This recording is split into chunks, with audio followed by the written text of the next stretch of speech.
in your testimony, you say you want to quote, and I quote, rescale our biomedical research budget, unquote. Excuse me, but that's BS. You are not rescaling NIH research. You are proposing to cut it by $20 billion. And according to our colleagues in the Senate, NIH has effectively cut research funding by $2.7 billion this year in comparison to the same period last year. That's a cut of 35% during that period. That includes cutting cancer research by 31%. This is the report put out by the Senate, Trump's War on Science, which goes into detail about how we are, in fact, dealing with cutting scientific research. Mr. Secretary, are you freezing or withholding funding that Congress appropriated in 2025 for life-saving NIH research?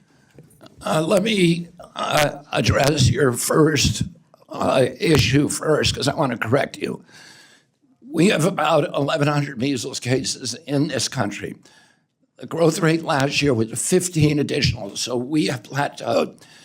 Mexico has roughly the same number with a third of our population, and they got 300 extra cases last week. Canada has more measles, 1,500. They have 1/8 of our population. Western Europe has about 6,000, which is 10 times the number that we have. Well, you are wrong about what you said earlier. We can discuss that, but I think one has to consider whether or not we're dealing with decades of data proving how effective and safe the measles vaccine is. I want to move to that. I want my questions answered on, are you freezing and withholding funding that Congress appropriated in 2025 for life-saving NIH research? We are not withholding any funding for life-saving research. Okay. Do you commit to following the law?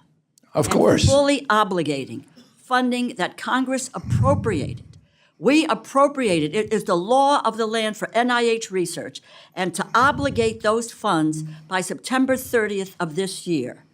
Or are you planning to break the law by impounding congressionally appropriated funds? If you appropriate me the funds, I'm going to spend them. We have in the bill. You are cutting the NIH by $18 billion, or you're proposing to cut it by $20 billion. The Congress appropriated those funds. It passed into law. It's part of the 2024 budget, and we are under a continuing resolution that has adopted the 2024 numbers. How then can you justify cutting $20 billion from the biomedical research budget? If you appropriate the money to me, I'm going to spend that money. We have appropriated, Mr. Secretary. Then I'm going to spend it. Then you're going to spend it. You're not going to cut $20 billion from the NIH. The White House proposal is to do very, very large cuts at NIH. Well, that is contrary to the money appropriated.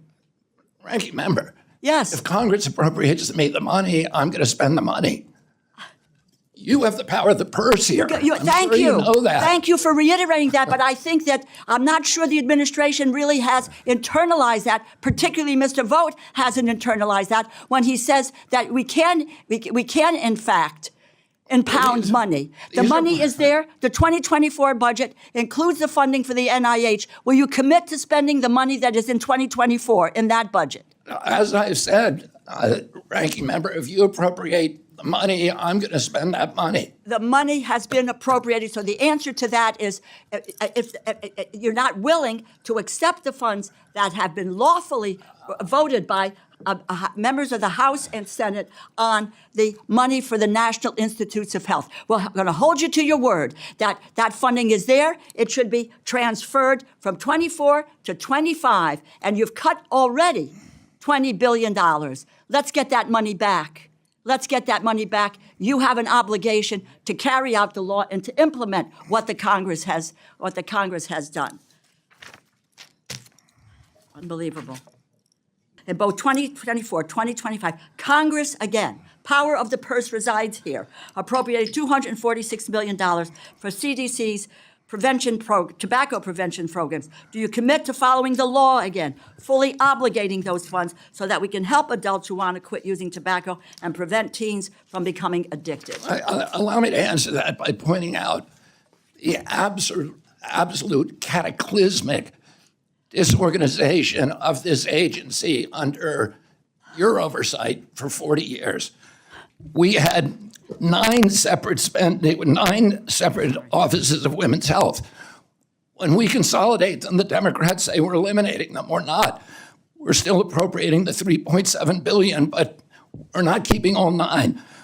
We had 8 separate offices for minority health. We eliminated 1. We had 27 HIV offices. Okay, let me just, I'm going to We interrupt. had 59 behavioral The chair is health right. programs. I'm well over time. If you could just get us what has been eliminated, why you're doing it, and the criteria by which the elimination has occurred. That is information that this committee needs in order to be able to do our job in terms of appropriating funds.